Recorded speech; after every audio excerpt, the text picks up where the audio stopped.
Magandang hapon po. March is Women's Month. So, it is just appropriate that we have a national women's organization here on the show. Let's find out about AF3IRM. We have with us si Jollene Levid. And Jollene, thank you for coming here. I know you've been to Halo Halo before with Ivy, rather, right? But let's talk about AF3IRM. This is the first time I'm hearing about AF3IRM, but it's very interesting to me, especially now that it's Women's Month. Let's talk about this organization. How did this org come about? Sure. So AF3IRM was born in 1989. It was actually founded by American Book Award winner Ninochka Rosca, who was also a former political prisoner in the Philippines.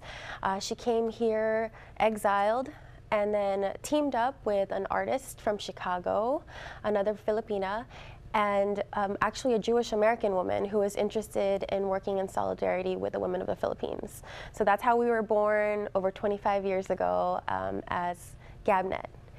And now we are 8 chapters strong across the country, including Hawaii, and then all the way east towards Boston. Wonderful, because this airs in Hawaii. Oh, it does? Yeah, okay. so hello, Hawaii. Hello, Oahu chapter. That's right. That's right. So tell me about your journey being part of AF3IRM. How did you find out about them? Oh, okay. So there are a series of things that happened in my life that led me to them.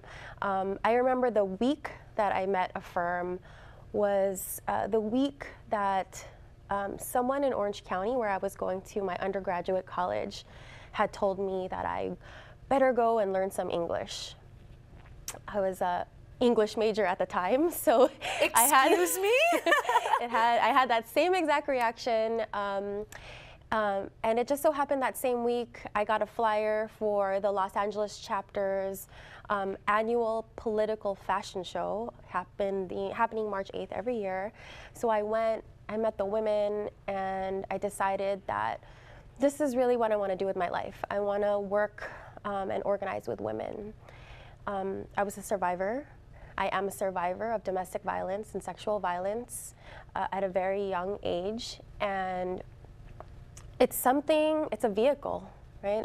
Organizing with women is a vehicle to empowerment, and not just healing yourself, but also taking it a step further.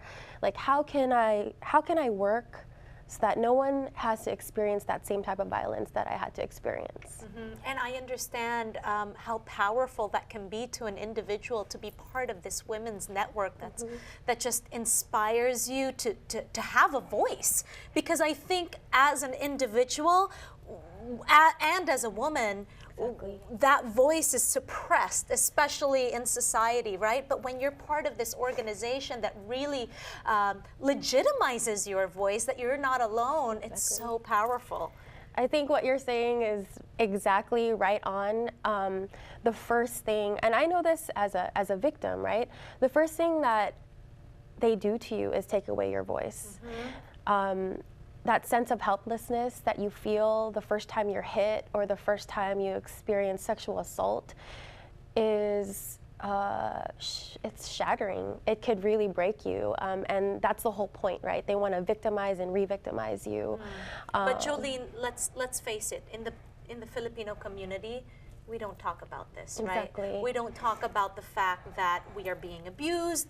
You just keep quiet. It seems to be something about our culture that doesn't encourage us to really fight back and talk about it. I agree, and I think that it's really a product of our colonial history, right? When people dig up our written histories, we see that we had women leaders, we have matrilineal societies before the Spaniards came. And so in a way, also being engaged in this type of work is reclaiming our identities as Filipino women, right? Like, this is really who we were meant to be. We're leaders, we're mothers, we're intellectuals, and we're sheroes. Sheroes. I like that. Very Shira. Right.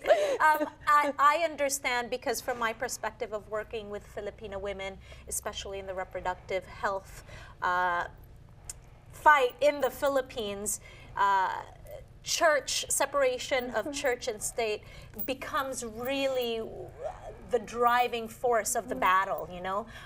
Women are, especially in the Philippines, are not given access to reproductive health. But from a Filipina's perspective here in America, what is the work that you do to help the women in the Philippines? Because I do understand that you do a lot of work for them as well. It's hard because I think that our struggles are parallel, but our living conditions are so different. And I never want to pretend that I don't have the privilege of living in the United States. No matter how hard I work to just pay rent, I never want to pretend that my struggle is exactly the same. That would be a farce. But I do draw inspiration from the women in the Philippines. The reproductive health bill was amazing, just that feat alone. Even though something similar passed here in the United States decades ago, we can't ignore the type of struggles that the Filipino women had to overcome to pass that. And I do understand that you were also in Tacloban to talk to the women there, right? Yes. I never understood how profound the struggle for reproductive health was in the Philippines until I went to Tacloban after Typhoon Yolanda hit. And after requesting livelihood trainings, you know, we asked the women, what do you need? Everyone in the world is telling you what you need, but from your own point of view, what do you need?